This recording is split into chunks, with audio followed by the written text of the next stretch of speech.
আরেকবার JP Nadda doctor Manik Saha Rajib Bhattacharya.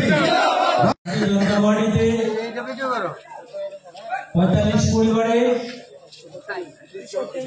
223 voter যোগদান করেছেন।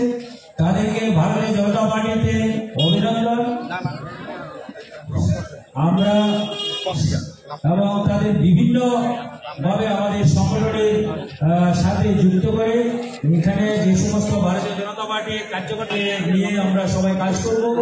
আমি ভারতীয় জনতা পার্টির সিপাহী জেলার সভাপতি হিসেবে তাদেরকে আজকে আমাদের দলে যোগদান করিয়েছি। আমার সাথে ছিলেন মাইনরিটি মোর্চার রাজ্য সভাপতি বিলাল মিয়া মহাশয় এবং কমলাসাগর মন্ডল সভাপতি শ্রদ্ধেয় সুধীর চৌধুরী, আমাদের জনপ্রিয় বিধায়িকা শ্রদ্ধেয় অন্তরা সরকার সহ বিভিন্ন নেতৃত্বরা।